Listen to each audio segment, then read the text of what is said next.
Tėvų noras pakrikštyti sunkios būklės naujagimį yra visiškai suprantamas. Tai teikia vilties.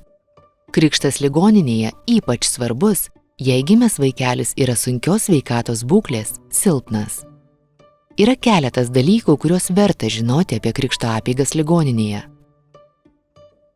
Esu pastebėjusi, kad mamos, kurios pakrikštija savo naujagimius, viduje nurimsta ir tai vėlgi yra apie tai, kad mes tarsi gaunam dar vieną garantą, kad mes padarėm kažką, ką dar galėjom padaryti pačios, ką galėjom inicijuoti pačios, tai suteikia tarsi tokios didesnės kontrolės situacijoje jausmą, didesnio tokio tvirtumo, kad tikrai padariau viską, kad mano vaikutis būtų stipresnis. Per metus Vilniaus Santaros klinikose pakrikštijama apie 50 vaikų.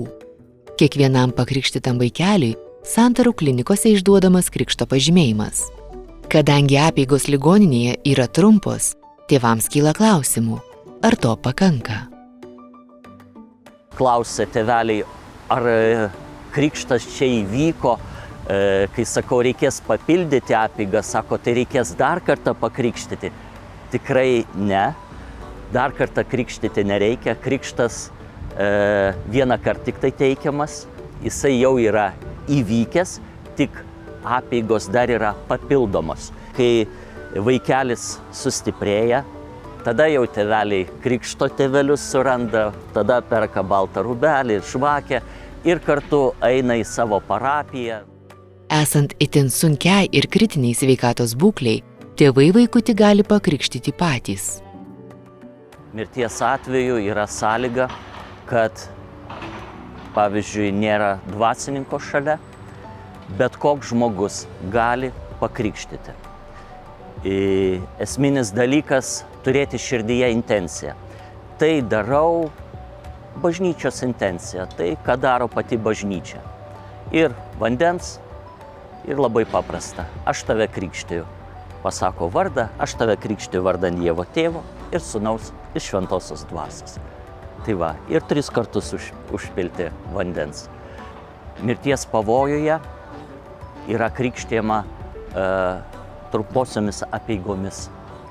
Tai yra, nereikia nei krikšto tėvelių, nei balto rūbelio, nei žvakės, šitų dalykų nereikia. Todėl gali nesijaudinti, iš karto kreiptis į kunigą, pasakyti, kad yra mirties pavojus, ar operacija vaikeliui, ar ankstukas silpnas yra, reikia pakrikštyti. Tai va, tik perspėti be abejo medicinos personalą, kad kunigas ateis.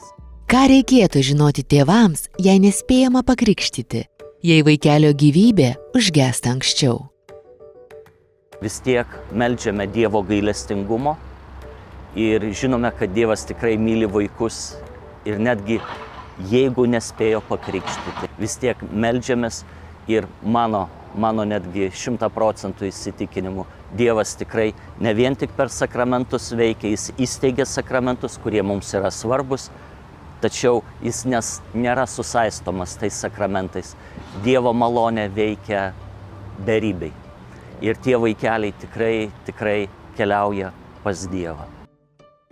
Vis dažniau pasitaiko tėvų, kurie patys nėra praktikuojantis katalikai, nėra priėmę santuokos sakramento, tačiau vis tiek prašo pakrikštyti jų vaikelį. Jie yra patys pakrikštyti ir suvokia turbūt to krikšto svarbą, netgi pasąmonėje turbūt. Ir ateina ir prašo krikšto vaikeliui. Esminis dalykas, norisi, kad tas vaikas gyventų, kad galbūt Dievas padarys ten tokį stebuklą, viską sutvarkys. Ir Dievas tikrai iš tikrųjų veikia, daro stebuklus. Daugybė tų vaikų tikrai gyvena po to krikšto ir yra meldžiamasi už tuos vaikus. Prašome ir sveikatos, stiprybės ir ne tik tiems vaikams, bet ir tėveliams. Aš visada drąsinu daryti tai, kas suteiktų vilties, tai, kas suteiktų tikėjimo ir visiškai nesvarbu, kas tai bus. Ar mes pakrikštysim vaikutį, ar pasirinksim atlikti kažkokį kitokį ritualą. Tikslas yra daryti viską, kas augintų mūsų viltį ir tikėjimą, kad šis vaikutis kovoja ir laimės šitoje kovoje. Tikėjimas padeda pasveikti, išsaugoti ramybę, suteikia stiprybės. Jeigu nusprendėte atlikti krikšto apeigas ligoninėje, žinokite, kad ligoninės personalas tikrai padės jums viską įgyvendinti ir atsakys į visus jums kylančius klausimus. Būkite ramūs, šalia jūsų paremti pasirengę specialistai, kurie tikrai supras, kaip tai svarbu jums.